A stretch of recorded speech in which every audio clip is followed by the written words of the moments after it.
boss, avec l'institution dans laquelle tu travailles, tu veux avoir une force. Il y a beaucoup de choses autour de toi. Mais toutes ces forces-là sont éphémères, sont terrestres et finiront. La preuve en est, toi-même, dans le passé, tu avais confiance à certaines personnes. Mais aujourd'hui, tu n'as plus confiance en eux. Vrai ou faux? Il y avait des gens en qui tu avais confiance. Mais aujourd'hui, là, tu as vu que ce n'est plus la peine. Il y a des gens qui t'avaient promis, mais ils n'ont pas pu honorer. Il y a des gens en qui tu avais confiance. Tu pensais qu'ils étaient des modèles. Tu pensais qu'ils étaient des exemples. Mais quand tu as appris certaines choses sur ces personnes-là, tu as baissé les bras. C'est pourquoi celui qui ne trahit pas, celui qui ne déçoit pas, celui qui peut te fortifier à tout moment là, c'est le Seigneur. Sa parole, son esprit. Quelle que soit la situation, on a dit d'invoquer le Seigneur. N'oublie pas, quand on l'invoque, qu'il va t'aider, il va intervenir dans ta faveur, il va te soutenir, il va te relever, il va te donner la solution, il va opérer le miracle, il va faire ceci, il va faire cela. Mais tu dois apprendre. La plupart du temps, comme tu as la parole en toi, quand ces situations-là même viennent, tu oublies même Dieu. Tu t'en vas chercher des solutions. Au moment où ça ne va pas là, quand tu as le dos au mur, tu ne sais pas quoi faire là. C'est moi tu penses à Dieu. Beaucoup de malades sont comme ça aussi. Premièrement, c'est la médecine. Quand la médecine est capable, c'est en ce moment-là, on va se rappeler de Dieu. Les pasteurs d'abord même. Et après, Dieu lui-même.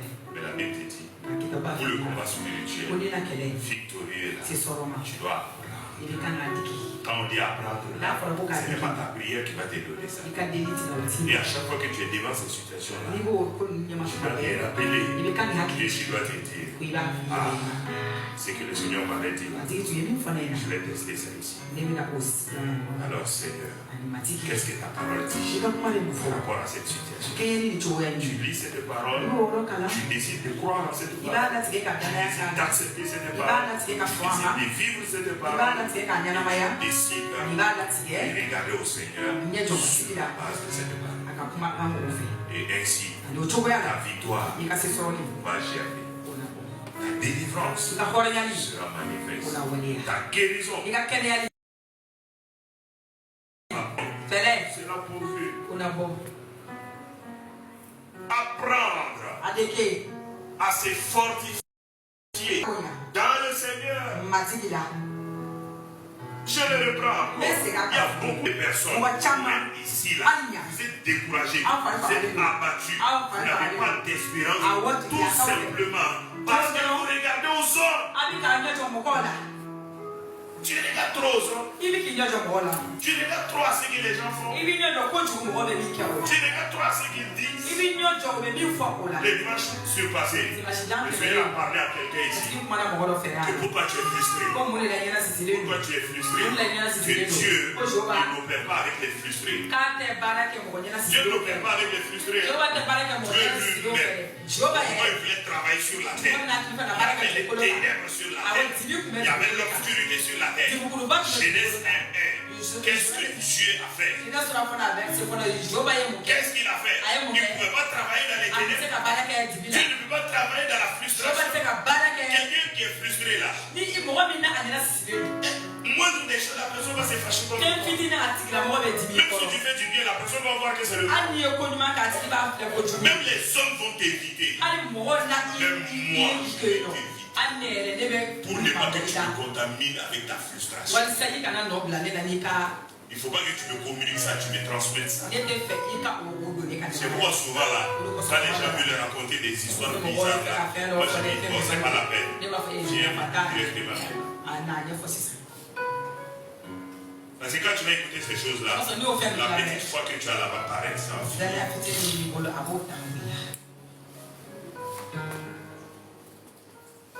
Arrête de regarder aux hommes. Décide de regarder au Seigneur. Le Seigneur pourvoit aux besoins. Le Seigneur pourvoit. Tu penses que sans ces hommes-là, ces personnes-là, tu ne pourras pas avoir l'argent? Non, tu n'es pas fidèle dans les dîmes et dans les offrandes. Voilà, c'est ça la source.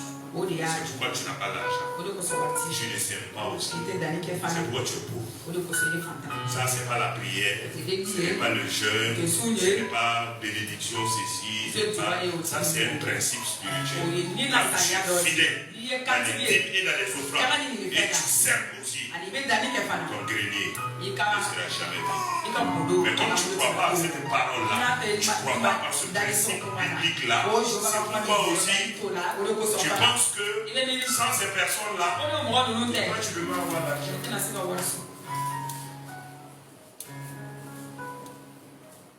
Mais c'est ça. Tu penses que sans eux-là, ça ne marchera pas. Pourquoi? Parce que tu ne crois pas à la parole de Dieu. Tu peux croire à Dieu, mais tu ne crois pas à sa parole. Tu veux dire Dieu, je crois en toi. Tu es mon Seigneur, tu es mon Sauveur. Mais sa parole ici, là. Même si tu ne le dis pas de ta bouche, ton comportement, tes réactions, ce que tu fais là, démontre cela. C'est pourquoi la prière, ce n'est pas premièrement les mots qui sortent de ta bouche, mais déjà l'expression que tu as dans ton cœur. C'est qui se trouve déjà dans tes pensées. Tout cela, c'est la prière. Tes pensées sont négatives. Tu ne vois pas l'avenir. Tu ne sais pas si ça va aller. Tu n'espères pas en Dieu. C'est ce qui remplit tes pensées. Quand tu viens prier maintenant, Seigneur, je t'ai prié. Viens à ma faveur. Tu coules les larmes de crocodile ici. Ah Dieu, regarde là. Même les anges disent, bon, cherchons d'autres personnes. Parce qu'ils savent déjà ce qui est dans ton cœur. Ils savent déjà ce qui t'est rempli. Ils savent que toi là, tu es en train de faire théâtre. Il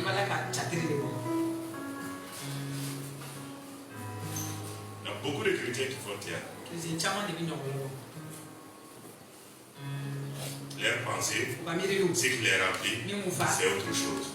Et quand ils sont dans la maison de Dieu, ce qu'ils disent, c'est autre chose.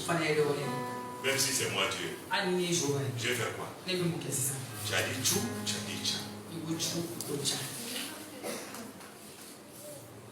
C'est pourquoi ça marche. Combat spirituel, tu n'arrives pas à faire. C'est ça le vrai combat spirituel. C'est pourquoi il dit apprends à te fortifier.